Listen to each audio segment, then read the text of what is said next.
1 মিনিটৰ ভিতৰত আপোনাক ম্যাথছৰ এটা ধুনীয়া কনসেপ্ট শিকাম এটা প্ৰিভিয়াস ইয়াৰ কোৱেশ্চন সলভ কৰিম আৰু আপোনাৰ বাবে এটা হোমৱৰ্কো থাকিব প্ৰথমে প্ৰশ্নটোলৈ লক্ষ্য কৰক এছএছসি জিডি 2023 চনত আহি যোৱা এটা প্ৰশ্ন হয় আৰু প্ৰশ্নত আপোনাক সুধিছে calculate the simple interest on 33000 at the rate of 33 and 1/3% for 3 years মানে 33000 টকাত 33 and 1/3% সৰল সুতৰ হাৰত 3 বছৰত সৰল সুত কিমান হ'ব আপোনাক উলিয়াব দিছে আমি সিম্পল ইন্টাৰেষ্ট উলিওৱাৰ যেটো ফৰ্মুলা হেয়া জানো principal into rate of interest into time divide by 100 কিন্তু এইটো মেথছৰ বাবে যদি আপুনি 33 and 1/3 এই মিশ্ৰ ভগ্নাংশৰ যেটো পাৰ্সেন্টেজ ভ্যালু বহাব যায় আপোনাৰ যথেষ্ট সময় নষ্ট হ'ব ক্যালকুলেশন কৰাত ইনষ্টেড তেনেকুৱা ধৰণৰ কিছুমান মিশ্ৰ ভগ্নাংশৰ মান যদি আপুনি মনত ৰাখি যায় এক্সামত আপোনাৰ যথেষ্ট সময় সেভ হ'ব মই মানসমূহ আপোনাক দি দিম তাৰ আগতে আপুনি অংকটো কৰক অংকটোৰ বাবে আপুনি প্ৰিন্সিপাল ইনটু ৰেট অফ ইন্টাৰেষ্টৰ ঠাইত যেটো মিশ্ৰ ভগ্নাংশ দিয়া আছে তাৰ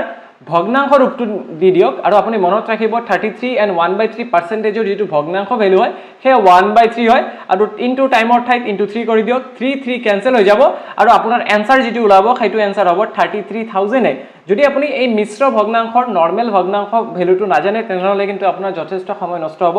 তেনে ধৰণৰ কিছুমান মিশ্ৰ ভগ্নাংশৰ ৰেডিমেড ভ্যালু আপুনি মনত ৰাখিব সাপোজ 33 and 1/3 যেটো ভগ্নাংশ ভ্যালু হয় হে 1/3 Similarly 16.66% যেটো ভগ্নাংশ ভ্যালু হয়